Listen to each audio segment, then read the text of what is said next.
প্রতিবাদ ও সমাবেশের ঘোষণা দিয়েও মাঠে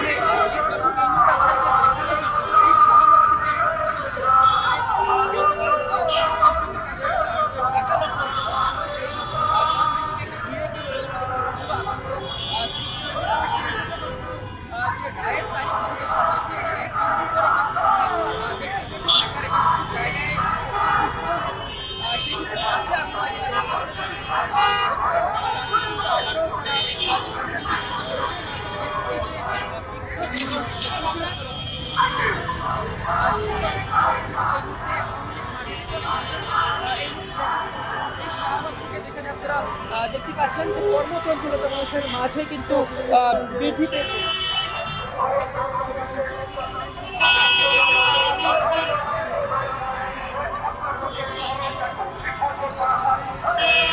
যেমনটা আপনারা দেখছেন গতকাল থেকে কিন্তু তাদের যে একটি কর্মসূচি ছিল সেই কর্মসূচির পরবর্তী সময়ে সেটি সফল না হলে তারা কিন্তু আবারও যে কর্মসূচি সেই কর্মসূচি ঘোষণা করেছেন। যদিও তারা কিন্তু বলছেন যে তাদের যে লকডাউন সেই লকডাউন সফল হয়েছে, কিন্তু এখনো দেশের যে অবস্থা অর্থাৎ রাজধানীর যে অবস্থা সেটি আপনারা দেখতে পাচ্ছেন, যেখানে কোনো ধরনের কিন্তু যে মানুষের মাঝে যে এক ধরনের যে ভয়ভীতি কাজ করছিল সেই ভয়ভীতি কিন্তু এখন নেই, অর্থাৎ স্বাভাবিকভাবেই কিন্তু চলছে যানবাহন। সেটি আপনারা দেখতে পাচ্ছেন যে গতকাল শেখ হাসিনার রায়কে কেন্দ্র করে কিন্তু রাজধানীর বিভিন্ন জায়গায় যে অস্থিতিশীল পরিস্থিতি আমরা দেখতে পেয়েছি এবং বিচ্ছিন্ন যে ঘটনা ঘটেছিল বিভিন্ন মহাসড়কে যে বিচ্ছিন্ন ঘটনা ঘটেছিল সেই ঘটনায় কিন্তু জনমনে আতঙ্কের সৃষ্টি হয়েছিল যে কখন ককটেল বিস্ফোরণ বা কখন বাসে আগুন লাগিয়ে দেওয়া হয়, এবং পরবর্তী সময়ে কিন্তু জনমনে কিছুটা হলেও স্বস্তি ফিরে এসেছে। এবং যেমনটা আমরা দেখছিলাম যে গতকাল আন্তর্জাতিক অপরাধ ট্রাইব্যুনাল থেকে রায় ঘোষণা করা হয়েছে, অর্থাৎ রায়ের যে তারিখ নির্ধারণ করা হয়েছে সেটি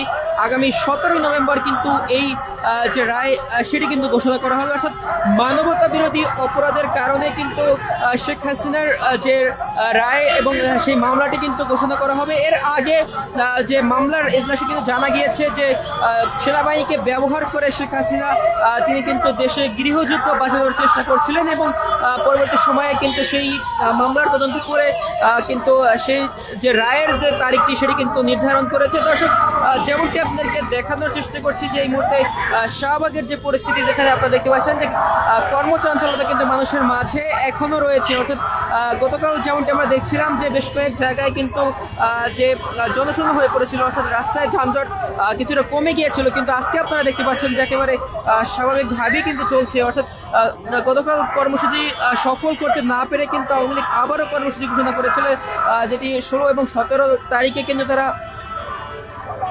14 এবং 15 তারিখে তারা কিন্তু যে বিক্ষোভ এবং যে প্রতিরোধ কর্মসূচি দিয়েছিল সেই প্রতিরোধী কর্মসূচি কিন্তু মাঠে নেই আওয়ামী লীগ। দর্শক, এই মুহূর্তে কিন্তু আপনারা সেটি দেখতে পাচ্ছেন এবং আগামী 17 তারিখ যে রায় ঘোষণাকে কেন্দ্র করে তারা কিন্তু সর্বাত্মক যে শাটডাউন কর্মসূচি সেই শাটডাউন কর্মসূচি তারা কিন্তু ঘোষণা করেছেন। দর্শক, যেমনটি আপনারা দেখছেন যে শাহবাগের যে বর্তমান পরিস্থিতি, এর আগে কিন্তু আমরা যেমনটি দেখছিলাম যে বিভিন্ন রাজনৈতিক দলের যে সভা সমাবেশ ছিল এবং তারা কিন্তু আওয়ামী বিরোধী বিভিন্ন ধরনের স্লোগানে কিন্তু মুখরিত করে রেখেছিলেন। গতকাল থেকে আমরা যেমনটি দেখতে পেয়েছি এবং সেই সাথে কেন্দ্রীয় কার্যালয় এবং যে ধানমন্ডি 32 থেকে কয়েকজন আওয়ামী লীগের নেতাকর্মীকে কিন্তু গ্রেপ্তার করা হয়েছে। দর্শক, এমনটি কিন্তু আমরা সরাসরি দেখেছি এবং অন্যদিকে আমরা যেমনটি দেখেছি যে দেশের বিভিন্ন জায়গায় কিন্তু যে ককটেল বিস্ফোরণ এবং সেই সাথে বাসে আগুন লাগিয়ে দেওয়ার ঘটনাও কিন্তু ঘটে। গতকাল রাজধানীতে কিন্তু কয়েক জায়গায় বাসে আগুন লাগার ঘটনা করেছিল এবং সকাল থেকে কিন্তু আইন শৃঙ্খলা রক্ষাকারী বাহিনীর যে তৎপরতা সেটি আমরা লক্ষ্য করতে পেরেছি। তারা বিভিন্ন গুরুত্বপূর্ণ পয়েন্টে কিন্তু তদারকি করেছেন এবং সেই সাথে তারা কিন্তু সেখানে অবস্থান করে এবং সন্দেহভাজন কেউ হলে তাকে কিন্তু তল্লাশির আওতায় এনেছেন। দর্শক, শাহবাগ থেকে সর্বশেষ পরিস্থিতি আপনাদেরকে দেখানোর চেষ্টা করছিলাম এই মুহূর্তে, অর্থাৎ আজকে যে আওয়ামী লীগের যে প্রতিরোধ এবং যে বিক্ষোভ সমাবেশ সেই বিক্ষোভ সমাবেশে কিন্তু মাঠে নেই আওয়ামী লীগ। দর্শক, এই মুহূর্তে সেটি কিন্তু আপনারা দেখতে পাচ্ছেন শাহবাগ থেকে।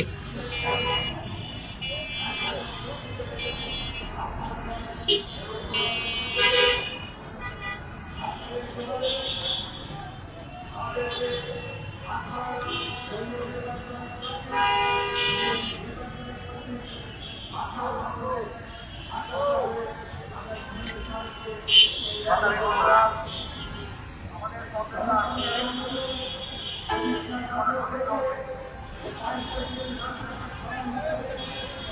দর্শক, শাহবাগ থেকে এটাই ছিল সর্বশেষ। পরবর্তী আপডেট পেতে সোনালী নিউজের সাথেই থাকুন এবং যে যেখান থেকে দেখছেন আমাদের লাইভটি শেয়ার করে দিতে পারেন। দর্শক, আপনাদেরকে একটু বলে রাখি যে গতকাল আওয়ামী লীগের যে ঢাকা লকডাউন কর্মসূচি ব্যর্থ হওয়ায় তারা কিন্তু পাল্টা কর্মসূচি ঘোষণা করেছে। অর্থাৎ তারা কিন্তু আজকে বিক্ষোভ এবং